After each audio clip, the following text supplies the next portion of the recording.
আমরা যে আগের মহাভারত দেখেছি আর এখনকার যেটা চলছে, বা আমরা যদি মহাভারতের সাথে নিজেকে তুলনা করি, তাহলে প্রতিদিন আমাদের সাথে কুরুক্ষেত্রের যুদ্ধ হচ্ছে, প্রতিদিন আমাদের সাথে দ্রৌপদীর বস্ত্রহরণ হচ্ছে, প্রতিদিন আমাদের সাথে কর্ণের লাইফ নিয়ে চলছে, কিন্তু আমরা সেগুলোকে উপলব্ধি করেও কিন্তু করতে পারছি না। তাই তো বটে, বাস্তব। এবং প্রতিদিন লড়াই করছি। আজকে যদি আমরা দেখি যে আমাদের লাইফে ভালো গুণ অনেক আছে, খারাপ গুণও অনেক আছে।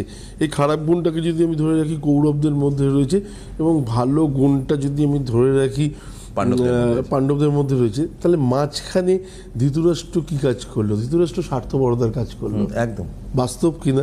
তো এই স্বার্থপরতা সবসময় দেখবেন আপনার মনের মধ্যে আসবে এবং জয়লাভ করতে চাইবে। তো সেইটা কি, সেই ধৃতরাষ্ট্রকে যদি আপনি কোনো কারণে আটকে রাখতে পারেন, তাহলে আমার মনে হয় যে প্রথম স্টেপটা আপনি এগিয়ে গেলেন, যে কুরুক্ষেত্র অ্যাটলিস্ট হবে না। যদি স্বার্থপরতা থাকে লাইফে, তাহলে কুরুক্ষেত্র হতে বাধ্য। দ্বিতীয় জায়গাটা আমার মনে হয় যে নিজেকে দিয়ে বুঝতে হবে আমার কথাগুলো। যদি আমি ভাবি যে না, আমি মহাভারতের কথা বলছি, এরকম নয়, আমি নিজের মধ্যে দিয়ে বলছি।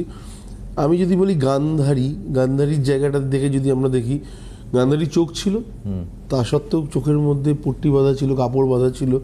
তাহলে আজকের ডেটে আমাদের মধ্যেও তাই থাকে। তার মানে এখানে সেকেন্ড গান্ধারী হিসেবে আমাদের লাইফে বর্তমান জীবনে কার ভূমিকা সব থেকে বেশি? অন্ধবিশ্বাস।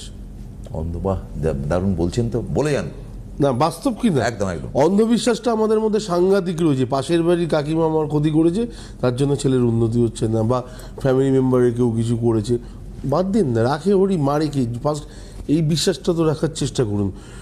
যদি আমি বলি এই লাইফে, আমাদের লাইফে শকুনিকে, আমাদের লাইফে শকুনি হচ্ছে স্পেশালি আমাদের মাথা। আপনি খেয়াল করে দেখবেন সবসময় চাল চলে যাচ্ছে, কোন দিক থেকে গেলে কি হবে, হ্যাঁ কাকে কি করে যায়, কোন দিক থেকে করলে আমার ভালো হবে, অফিস পলিটিক্সকে কাকে আমি ডাউন করতে পারি, বা আমার লোকাল পলিটিক্সকে আমি কাকে ডাউন করতে পারি, কার ক্ষতি করবো, কার ভালো, প্রতিটা মুহূর্তে মাথায় এই জিনিসগুলো চিন্তা করে যাচ্ছে। কৃষ্ণ তো তাহলে কেউ না কেউ অবশ্যই আছে। কৃষ্ণ আমাদের মন, খেয়াল করে দেখুন, কৃষ্ণ আমাদের মন। সে সবসময় আপনাকে সঠিক পথ দেখাতে চায়, ভালোটা দেখাতে চায়, এবং সে কখনো আপনাকে ভারাক্রান্ত অবস্থায় দেখতেই চায় না।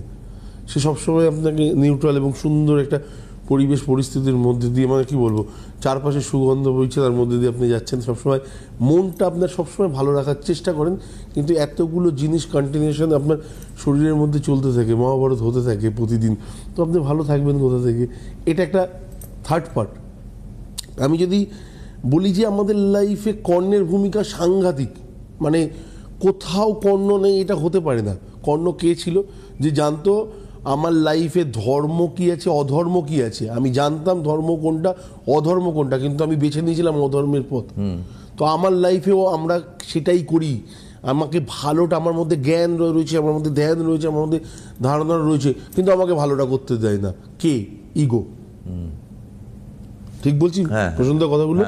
তো এটা হচ্ছে আমাদের লাইফ। আমাদের এখান থেকে যদি আমরা বেরোতে পারি না, না দেবাচার্যের দরকার হবে, না কারো দরকার হবে, লাইফ আরও সুন্দর হতে পারে। তো এই মহাভারতটাকে যদি ওভারকাম করা যায়, তাহলে কুরুক্ষেত্রের যুদ্ধটাও হবে না। কুরুক্ষেত্র